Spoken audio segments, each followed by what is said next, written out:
Hey guys, I'm lorena cedeno and this is my vodcast. So today we're going to be touching base on the rivalry between Manchester City and Manchester United.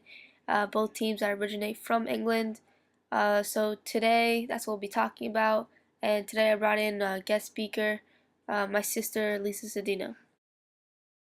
Hey guys, I'm Lisa, and I'm here to help touch base on the rivalry between Man City and Manchester United. So first off, let's talk about the rivalry between these two teams and where they really come from.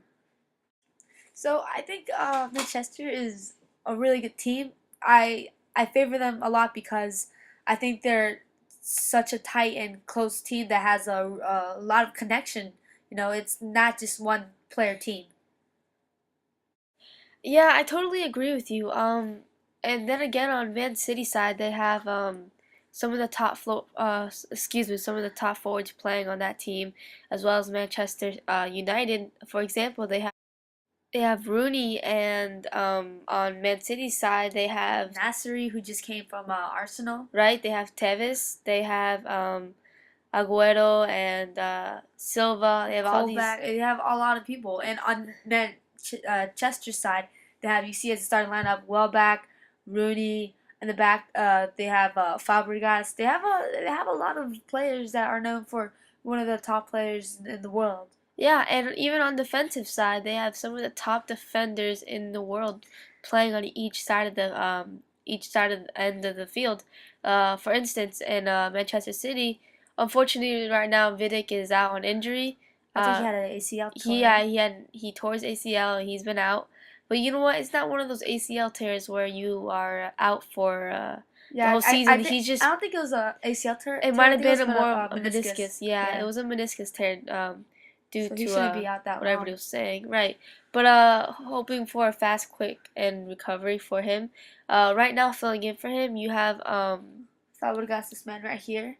He's a forward, and I think he's completely he takes charge up there. He gets the ball, he makes plays, he assists. He's either assisting or he's scoring. Ferdinand right here, you right. see him with his blood on Oh his yeah, head. that was dude last game. It was a crazy game. They I mean, were it was a 50-50 ball, and they both, the same time, same momentum and everything. They just, yeah, but you bam, collide their heads. And, yeah, and but he came out on the bloody side, unfortunately.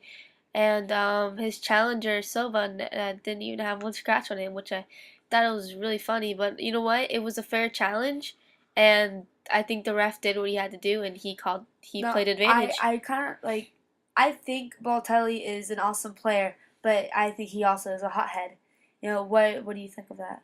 I totally agree with you, Lisa. Balotelli has had a lot of issues as far as even relationships with on and off the field with his teammates and Especially with with his his coach. yes, that's what I was about to say, is which his coach.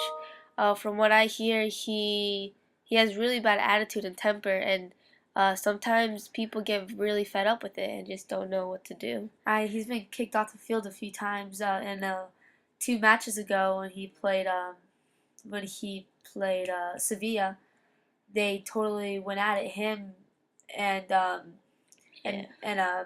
Mikel, they just went at it. They started pushing, and we saw Balotelli just totally retaliated into that behavior. Definitely. And how do you think he's getting along with the new player Nasri?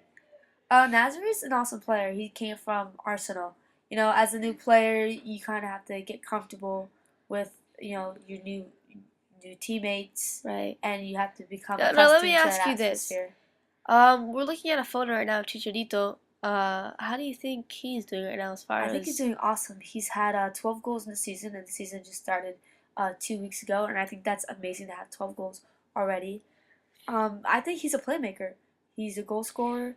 He's awesome. He's an awesome player. When you're out there, you just see him making those runs, taking those shots, doing whatever he can just to get a goal. they have a lot? They're bringing in a lot of young players from all around, and let me tell you, these players are just gonna keep getting younger, and these players always have a lot of talent, and they always do well for the team. You know what I found interesting? What I just noticed that in this picture right here, Fabregas is scoring against Man City, and Man City, right when Fabregas went to Manchester United, he was also an ex Arsenal player.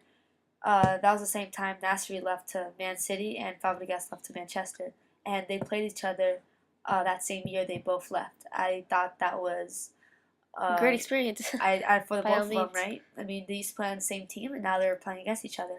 As far as point wise, I think it's Manchester on top right now, due only because they've won more matches and uh, from my understanding, Manchester City's been on a lot of major starters because of due to injuries and all these different kinds of things. But I think that shouldn't really be used as an excuse, right? Well, yeah, that's true because if they have injuries, they could just put in all their young players that Manchester United's coach brought in. You know. Yeah, as far as the uh, top forwards in the world playing on that team, like Rooney himself, did you happen to see his Um, incredible, remarkable bicycle that he had scored against? I believe it was Newcastle he was playing. The bicycle he scored was just amazing, phenomenal. I couldn't get over it. It was just it was Actually, beautiful. that was a moment of that was honestly a moment of silence. When he was in midair, the whole stadium Rose went. up on their feet. I know. It was just a moment of just wow, like who does that? Who can do that? But you know what? I think these are two very, very, very excellent teams. Doing very well as far as just playing good soccer, and keeping just it's the momentum of the game, the Playing the intensity. passing the ball, just playing the real sport, playing football. You know, in America we call it soccer, but how it should be called in It's its real name football, is football. correct. Alright, guys, well, unfortunately, that's all the time we have for today. And I just wanted to thank our guest speaker, Lisa Cedeno, for being on the show with us. Yeah, no problem. I love and I can talk about these two teams all day, any day, for how long. Thanks for having me.